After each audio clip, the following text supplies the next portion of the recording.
The latest polls are out, and voters seem to be making up their minds that they'd prefer to have a gangster as president rather than a psycho. The gangster is leading the psycho by double digits in some polls, while in state polls, the gangster looks as if she may win states that would normally go to the psycho if he weren't such a psycho, whereas gangster states will vote for the gangster, even knowing she's a gangster, for fear if they switch to the psycho, he'll turn out to be psycho. News that the psycho had recommended assassinating the gangster shocked many potential psycho voters who thought that it meant the psycho was psycho, whereas news that the gangster might already be involved in an actual assassination did not disturb the gangster voters because they already knew the gangster was a gangster. But what about the media?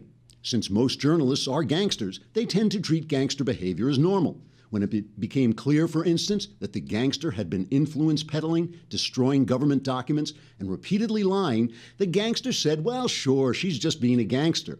But when the psycho made a joke about a crying baby, the gangsters started screaming, that guy is psycho. They said you'd never see a gangster that psycho, although, of course, since they're all gangsters, if gangsters were psycho, they wouldn't know because they'd be too psycho, because they're all a bunch of gangsters. Now, to be fair to the media, gangsters, though they are gangsters, they do have a point. Over the years, many gangsters have run for president, but only the occasional psycho. And whereas the Gangsters Party is full of gangsters, the Psychos Party is not that psycho. That's why the Psychos Party won't back the psycho when he's psycho, but the Gangster Party backs their fellow gangster when she's being a gangster. After a while, you get used to gangsters, and you stop thinking they're psycho. So when the gangster announces she'll rip off over $1 trillion in taxes and funnel it into scams and power grabs, we all think, well, yeah, of course, she's a gangster. But then the psycho says he'll restrict illegal immigration because the gangster coddles illegal gangsters, which is psycho. And everyone starts shouting the psycho is psycho, and the gangster is psycho, and the psycho is actually sane. Well, wait, no, he's not sane, he's psycho. But he's not helping the gangsters, which would be psycho, like the gangster. All the same, many Americans have begun asking themselves, how did we get stuck with a choice between a psycho and a gangster? Are we psycho? Are we gangsters? Or are we just so sick of gangsters we thought we'd settle for a psycho but then realized, we're not that psycho? In any case, according to the polls, it now appears we're psycho enough to elect the gangster, but not so psycho we'd elect a psycho. So get ready for government by gangster, which is psycho. Trigger warning, I'm Andrew Klavan, and this is The Andrew Klavan Show. Just literally true. What can I say? All right. We're here. It's Mailbag Day. Woohoo. Yay. It's Mailbag Day. It's special Mailbag Day because I've purposely selected questions that I get asked again and again. You know, there are certain questions that keep coming up. These are new questions, but they keep coming up every week, so I'm going to try and deal with them. You will have to be here after the live feed on Facebook ends, because we'll only be on Facebook for 15 minutes. Then we're gone, and we'll do the mailbag at the Daily Wire. You can hear it later on iTunes or SoundCloud. And, of course, you can subscribe, and then you can watch the entire thing. And next week, you could be in the mailbag. See? And then all your questions would be answered. Also, by the way, a lot of people have been asking me, my memoir is coming out in a month, The Great Good Thing, A Secular Jew Comes to Faith in Christ. I think it's really different. It's not the usual conversion memoir. It's something you've never heard before. I think you'd like it. A lot of people have asked me if you can pre-order it now, can you get a signed copy? So I stole an idea from Ben Shapiro. He looked like a smart guy. So I stole an idea from him. If you send me your online receipt at aklavan@dailywire.com, it will have your address on it. I will mail to that address a signed sticker that you can put in the book. Or maybe I'll have Shapiro mail and you sign it. But, whatever. But anyways, you can do that. All right, so this election is getting to be like that scene in the horror movie where the guy has a nightmare and then he wakes up and then boo, he's still in the nightmare. You know, I mean, the thing just keeps happening. The same thing keeps happening again and again. The dream goes like this. Hillary Clinton has the worst possible day, a day that would destroy any candidate on earth. And then Donald Trump opens his mouth and says something incredibly stupid, and the media, of course, runs with the stupid remark and completely ignores all the truly terrible things that Hillary Clinton has done. And that's just, and basically, I blame the globalist Jewish conspiracy for this. I think, Ben Shapiro and his cabal of never-Trumpers are creeping into Trump's bedroom at night and stealing his IQ to make him just a buffoon. He was brilliant before they got a hold of him, but now he's just, so okay, let's start with Hillary. Hillary, though. Instead of starting with the headlines, which are all about Donald Trump, saying this crazy thing about the Second Amendment, and we'll get to that. But let's just start with what actually happened to Hillary over the last couple of days, which is amazing. First of all, I'm sure you've all heard of this already, but there is Omar Mateen, the Orlando killer's father, sitting in back of her as she's giving a speech in Kissimmee, Florida, and there he is in back wearing a red, Chevrolet hat or something like this. That this is now, if he were just the father of this killer, of this Orlando killer, that would be one thing. But he's also a guy who has gone on and called, what did he call the Taliban? Our warrior brothers. He released a YouTube video calling the Taliban our warrior brothers. He made the comment that he didn't think his son should have killed all those gay people because God will punish the homosexuals. So, we shouldn't worry about that. So, so here he is. Here's an interview. Tori Dunham, WPTV, the local Florida station, captures this guy. He wouldn't talk to her at the meeting, but later she bumped into him at a rest stop on the highway, and she got this quick interview. Clinton is good for United States versus Donald Trump. He wanted to do an interview and showed us a sign he made for Hillary Clinton. So tell us why you wanted to stop and talk now. Well, I feel like to tell you why I stopped to talk to you, because it's very important for the United States of America, especially the election. I was invited by Democratic Party. Just like a come support Hillary, just a regular chain email or a personal invitation? So it came out, I'm a member, so as a member I get the invitation, so it's nothing particular about it. What went into your decision about going to this event right near Orlando where this Pulse nightclub shooting happened? I wish, because I spoke a lot about that, and I wish that my son joined the army and fought ISIS and destroyed ISIS. That would be much better. Yeah, I'll bet. I trust you. He has an honest face. Come on, I trust him. So obviously they put him behind Hillary Clinton because he looks diverse, as they would say. He looks diverse. He's kind of brownish and he looks like, what does he look like? He looks like a Taliban guy. And so they put him in back of her. And of course he supports her because she wants the borders to be open. So if you want your warrior brothers to be pouring into the country, go for Hillary. That's it. So now Trump makes the perfectly reasonable. We all remember when Donald Trump was asked to disavow David Duke and disavow anybody who comes near him who says things that he doesn't like. And of course, Trump famously dropped the David Duke ball. He didn't disavow the Ku Klux Klan, and Jake Tapper was practically begging him. But he makes the point, this is the second cut two, he makes the point that he gets slightly different treatment. And I saw the picture of him with a red hat, but it didn't have Make America Great on it, by the way. And she did not disavow. And if that were me, this would be a headline all over the world about Trump. But she did not, as I understand it, disavow this man. And he's got some pretty harsh views. So I think it's, look, it's a whole double standard, but we're punching through it. And I think the people understand. I really think the people understand. Well, I just want to say that Hillary was asked the question about this, and she, had this incredibly, honest and open response. Secretary Clinton, should your campaign have known that Omar Mateen's father was at your campaign rally yesterday? Thanks, folks. Appreciate it. Secretary Clinton, do you have time for a question? Thank you all very much. Thank you. And this is a woman who hasn't given a press conference in, 240 days or something like this. It's amazing. No, she just never talks to the press. That's okay. What would they want to ask her about? What, her fashion choices? I mean, there's nothing to talk to her about. So meanwhile, okay, so that's one thing. Meanwhile, Judicial Watch, this is a great, great conservative watchdog organization that does nothing all day, these poor guys, but they file Freedom of Information Act requests for documents that nobody wants to show them. Okay, so they got a new clutch of Clinton emails that Clinton, how honest and open she's been with these emails. She keeps insisting she's giving them all over. They get a new clutch of emails, and in these emails are exchanges of the guy from the Clinton Foundation. Hillary Clinton is now Secretary of State in these emails. The guy from the Clinton Foundation, Doug Brand, who's running the foundation, is making requests to Huma Abedin, her aide, wink, wink, that we all, no, I'm sorry, I shouldn't be suggesting that they're lesbians. That's a terrible thing to say, and I didn't mean it. I take it all back.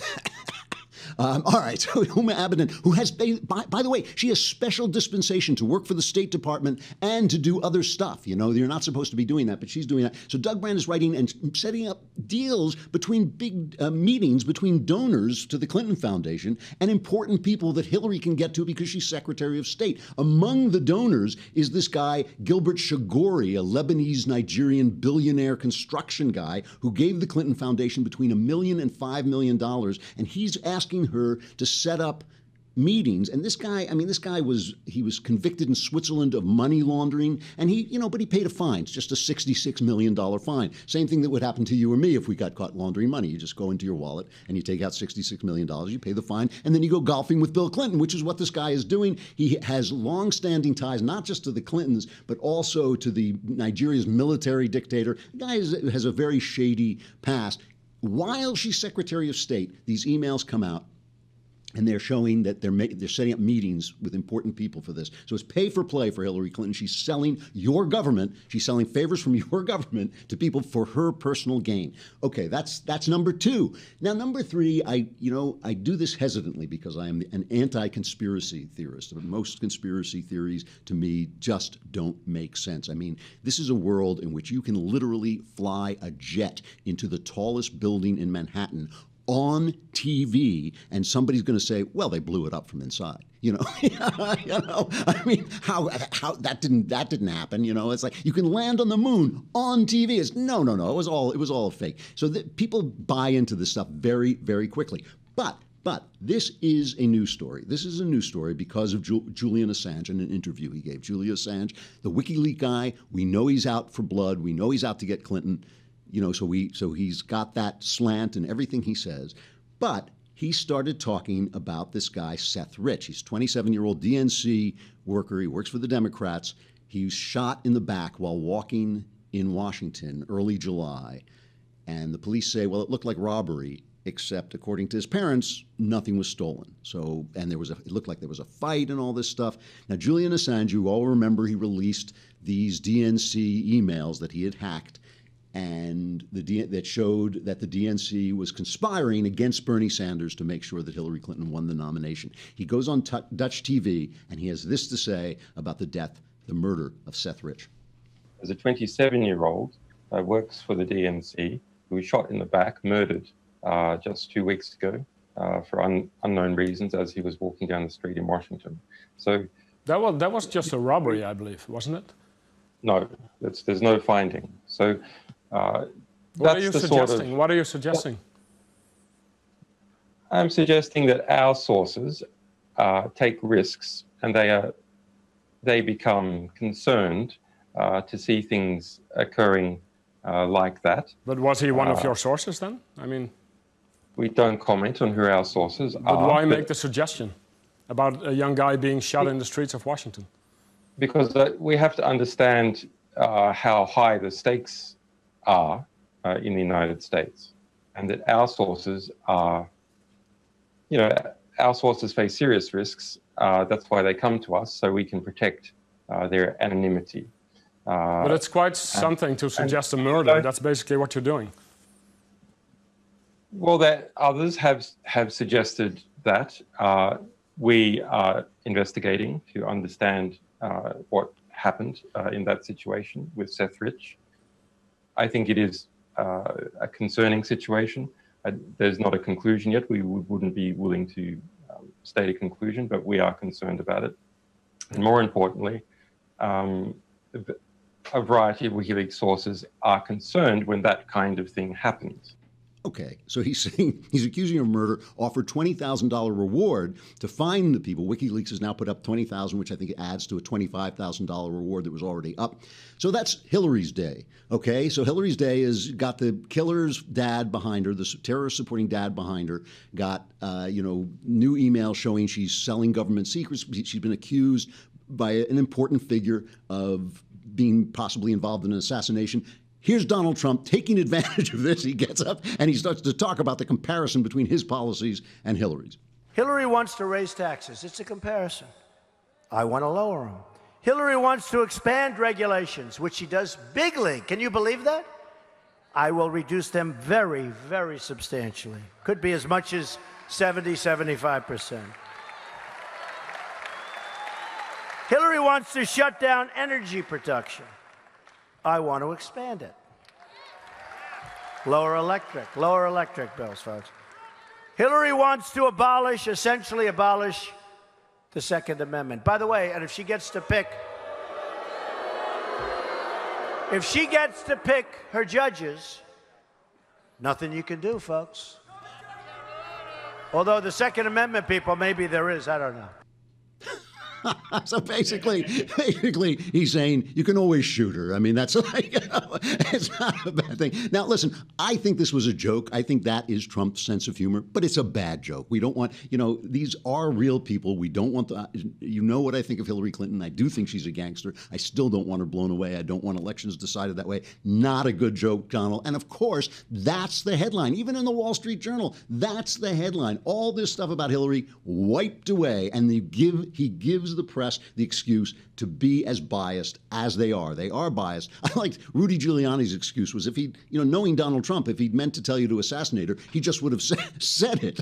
So he's saying the guy is such a loose cannon that he just would have come out and said, all right, listen, we're going to have to leave you on Facebook and on YouTube as well, right? We're going to leave on YouTube, but we're going into the mailbag now. Come over to the Daily Wire or iTunes or SoundCloud and hear the rest of the show, and you can also subscribe. We'll see you there.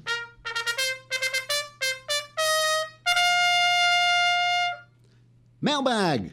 Woo! I know. I miss Lindsay. All right, we're going to do the mailbag, and we're going to talk about some culture in the second half of the show. First question on the mailbag is from Ricardo B. Do you think the movie industry is stagnant with all of these remakes, reboots, sequels, and superhero movies? Really good question. I get it a lot. Movies have always sucked up material. They've always been based on books, on plays, on other things, and they continue to be. What movies have lost the ability to do. Movies used to be able to make good movies that people saw. Now they make good movies and they make tentpole movies, and those movies are not the same. Entertainment movies and serious movies are now no longer the same. I mean, when they made Casablanca, that's one of the greatest movies ever made. That's a hit, Gone with the Wind. These are old movies at an art form's peak. At an art form's peak, the popular and the great are the same. People crowded into theaters to see Shakespeare's plays. Now a serious play gets 6 people while everybody goes and sees Les Mis for the 17th time. That's what happens when an art form starts to die. Movies are starting to die, get old as an art form, and much of what has happened is on TV. Now on TV, you can make good dramas that people will watch and that cause excitement and all that. I'm a little concerned, I have to admit, by the childishness of all entertainment, all the comic book stuff, all the the fantasy stuff. There is no drama for young people to go see that is actually about real people doing real stuff. I mean, last night I was out in the streets of Westwood in L.A., and they're celebrating Sausage Party, and I thought, well, there's a film classic if ever there was one. And I'm not being a snob. I'm just saying, there should be a wider range, and movies have just gotten focused into this very narrow corridor of childish entertainment. And yes, I do think that is a sign that the art form is aging and is starting to become less and less relevant. All right, from Logan R. Hey, Andrew, I'm glad you turned to Jesus. I'm a huge fan, I assume, of Jesus, but maybe also of me. I don't know. I'm only 14. So here is a big debate between Christians about if you should take the Bible literally. I think you should. What do you think? Here is what I think. I will only discuss this briefly. I'm not going to get into a lot of specifics. Nobody takes anything literally. Language is not a literal thing, okay? Unless you're talking about mathematics. People say they take the Bible literally, but they're not quite thinking it through, okay? If Jesus says to Peter after the resurrection, feed my sheep, if Peter said, with grass, or, you want to see, what do you want me to give them? What do they eat? You'd all think, what is he, nuts? Obviously, Jesus isn't talking about sheep. We don't take that literally. When Jesus tells a parable and he starts it and he says, there was a man who had 2 sons. Nobody said to him, what were their names? Where did he live? Were they real? Were they real? He was making it up. He was making it up. Does that mean it's not true? Of course it's true. I truly, truly believe this, that every word in the Bible is true, but I don't believe every word in the Bible is literal truth. There is such a thing as genres. If you're going to express deep truths, why do you think people write myths, for instance? Why do they write novels? Because there are truths that you can't express by simply speaking literally. That's why Jesus told parables. That's why he made up stories, okay? There are parts of the Bible that I believe belong to other genres than history. There's parts of the Bible that I believe are history. There's parts that I believe are not history but are meant to express truths so deep that history can't touch them.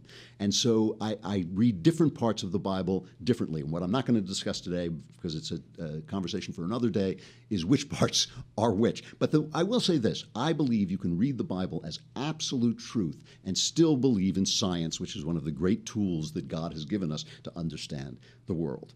All right. Let's do another one. Do you have any advice for me or someone in a similar type of situation? Basically, this is from Sam. He is asking, how do you argue with leftists who simply won't listen to you? Now, this question I get all the time. Let me give you a couple of pointers. First of all, you have to decide what you want. If you're trying to convince somebody of something, it's different than if you're just trying to beat him in an argument. Beating someone in an argument feels great, but it doesn't really accomplish anything. There are very few people who will change their minds having been beaten in an argument. There are people who will listen to you if you discuss with them their, what you think versus what they think, and just hold them up together. So the first thing I would say to you is when you are discussing, if your intent is to convince somebody, don't be a jerk. It's tough. I have to tell you, it is tough because I have a very long fuse. I can't remember the last time I got really angry, even inside. I mean, I can remember it, but it's a long time ago. I'm not a guy who gets angry, but I do get impatient when you talk to people and they say dumb things. When you say, when they start telling you about poor Michael Brown killed by the police or whatever they say, or yes, I know a Muslim person and he's swell. Shouldn't we let all the Muslim, why should Donald Trump be so mean? You got to stay patient. You have to stay patient. And I confess to you that I don't always do it, but I'm telling you, do what I say, not what I do on that. Know the basics, The issue frequently is not what's right and wrong, but who decides. So sometimes you're arguing with somebody and they'll tell you, oh, the poor are doing this and you have to help the poor. That's true. The question is, who decides what's right and wrong? Do you decide do you get to live by your lights, by your conscience, or does the government impose that on you? So those are basic things, know what you're talking about. You have to know the facts. A lot of programs that sound great make people miserable. You look at Detroit, believe me, those taxes that they took from people in Detroit that gutted that city were always for programs that sounded wonderful. So if you're going to argue with something, you have to know the facts. You also have to know your principles. You have to know the principles of conservatism. When people say to you, this is one thing leftists always say, government can do good things. Look at this, government did this, anybody can do good things. A fascist dictator can do good things. An emperor can do good things. The point is you want to be free. You want a government that's limited, not because it can't do good things. If it's unlimited, it can do good things, but it's the very fact that it's unlimited is so bad that it overcomes the good things that you do. And also, and this is with leftists, the biggest key of all, don't discuss personalities. Don't argue about what Donald Trump said. Don't argue about what George W. Bush said. Don't argue about whether this guy is good or this guy is bad. Argue about principles and facts. That's all you argue about because, politicians stink. They do bad things. They're corrupt. They lie. All of them almost. I can't think of one that I would just think, yeah, I would trust that guy to walk away with my daughter. I can't think of a politician I feel that way about. So don't argue about personalities and try to keep them to the subject. This is the other thing leftists do. Leftists, you'll be arguing with them about welfare and you'll destroy their argument. And they'll say, but what about guns? All you people have guns. And you go, well, wait, what happened to welfare? So those are like the rules that I use. The most important one I have to tell you is try not to be a jerk. Try to discuss the thing with the person, even when you lose your patience a little bit. Very tough to do. All right, let's move on to stuff I like. We've been talking all week about the foundations of our culture. And then the reason I want to talk about this is so you understand, conservatives have this really adversarial relationship with the arts. They don't like the arts. They feel quite rightly, that leftists use the arts to propagandize for the left, and they feel, well, the answer is we have to propagandize for the right. And I think that that is wrong. I think what you have to do is you have to find the truth in art. Art never works unless there's truth in it. It never works unless there's truth in it. So we talked about how all our culture grows out of Christianity. It all grows out of Christianity. People who think they are escaping Christianity are almost always talking in Christian terms. They're almost always talking about tolerance and forgiveness. They're just leaving Christianity out of it because it leads them to places they don't want to go. And so they're always standing on the top of the tower without accepting the foundation, the cornerstone of the tower. They're like Wile E. Coyote. If they look down, they're suddenly going to go like, whoa, and fall 200 feet. So we've talked about how the West deals with questions of the truth, comes right out of the Gospels. We've talked about how the West invented the idea of the individual because of Christianity. This is a thing that did not exist before the West. The West invented the idea of yourself as a worthwhile individual. And finally, I just want to talk about the idea of the flesh and the spirit. And the reason this is important is because the question is, which of them is a metaphor? Is the flesh a metaphor that represents something else, or is everything else a metaphor that represents the flesh? And these questions come right out of, first of all, the gospel, but they come out in such a complicated way that I don't have time to talk about it right now. But it's in a lot of what Paul writes about. He says, in Galatians, he says, walk by the Spirit, and you will not gratify the desires of the flesh, for the flesh desires what is contrary to the Spirit, and the Spirit what is contrary to the flesh. And that's not complicated or arguable. We all know, if you're married, you know that you promised your wife that you weren't going to sleep with other people. You know that it's hard sometimes not to sleep with other people. The flesh insists on it. It tells you that you are violating some principle of life.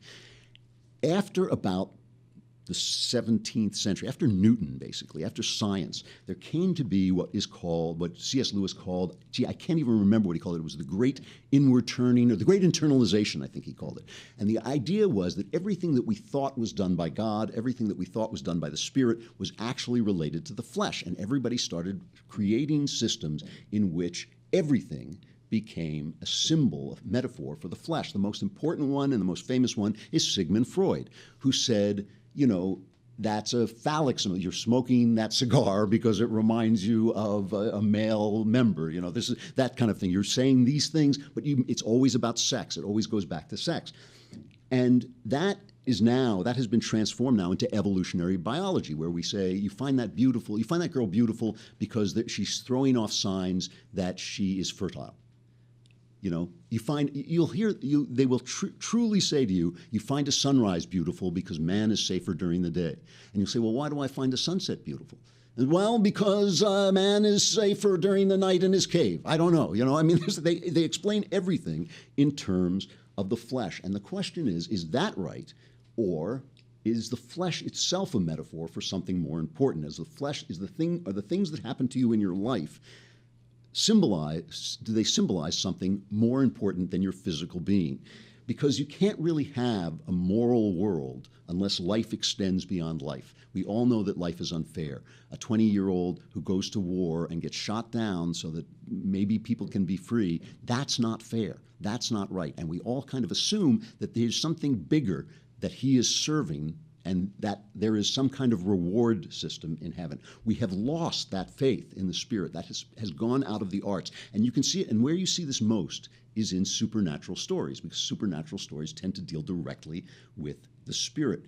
If you look at vampires, just for instance, we have an image that I brought in. This is the difference between the vampire, Dracula, who's horrifying because he was a damned soul. He had lost his soul. That was what was horrifying about being a vampire. You had just become a hungry creature, a hungry animal, basically. Now, because we've lost that, he's now a sexy guy from Twilight, right, with the twinkly sparkles when he comes along, because we don't think of him as having lost his soul. We just think of him as having some kind of disease almost.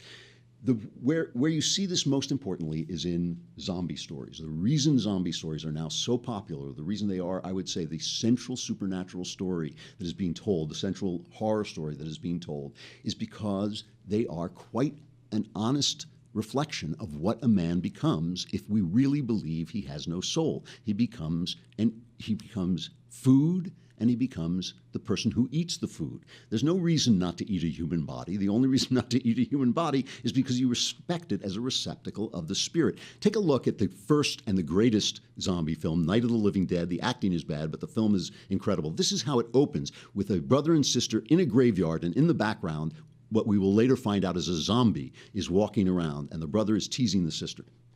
Hey, I mean, praying's for church, huh? Come on. I haven't seen you in church lately. Well, there's not much sense in my going to church. Do you remember one time when we were small, we were out here? It was from right over there. I jumped out at you from behind the tree, and Grandpa got all excited, and he shook his fist at me, and he said, "Boy, you be damned to hell." Remember that? Right over there. Well, you used to really be scared here. Johnny. You're still afraid. Stop it now, I mean it. They're coming to get you, Barbara. Stop it.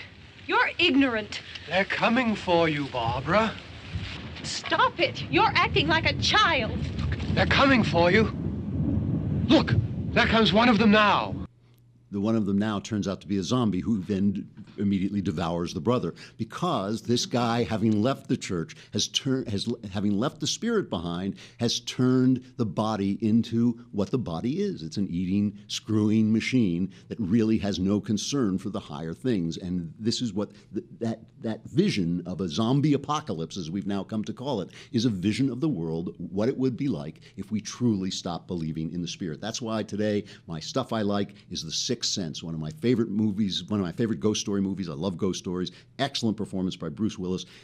Here is the exchange, the famous exchange between Bruce Willis, a psychiatrist, and a little boy who is troubled, and he's come to treat him, and the little boy finally tells him what it is that's bothering him. And remember, a psychiatrist is a Freudian who is used to taking the things that you think are spiritual and teaching you that they're really about your desires and your libido and your flesh. And here suddenly, those 2 points of view come smack into each other. I want to tell you my secret now.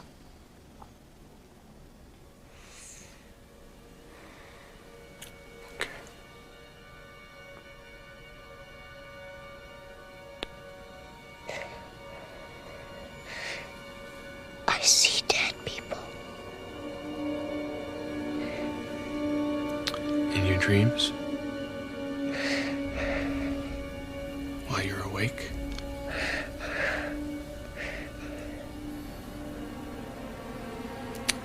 Dead people like in graves and coffins? Walking around like regular people.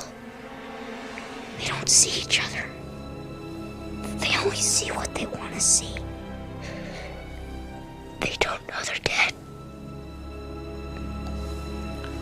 How often do you see them?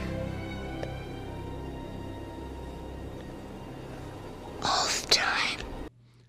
The look on Willis's face says it all. He hears that, and he knows, as a trained psychiatrist, he knows this kid is psychotic. He's having a psychotic break, because if you see dead people, something is terribly, terribly wrong with you. And so this is the moment when he realizes this kid is truly sick. Although, as we know, as we watch the movie, not so much. And there's an entire theology, even in that one scene, but there's an entire theology in this movie that's really, really interesting and deep. We don't have time to talk about it, but it's worth watching. And the reason the film works, by the way, is because of this conflict. You can see this film 2 and 3 times, and even when you know the ending, which is obviously this big, twist ending, when you know the ending, the film still works because of this relationship between the psychiatrist and the child.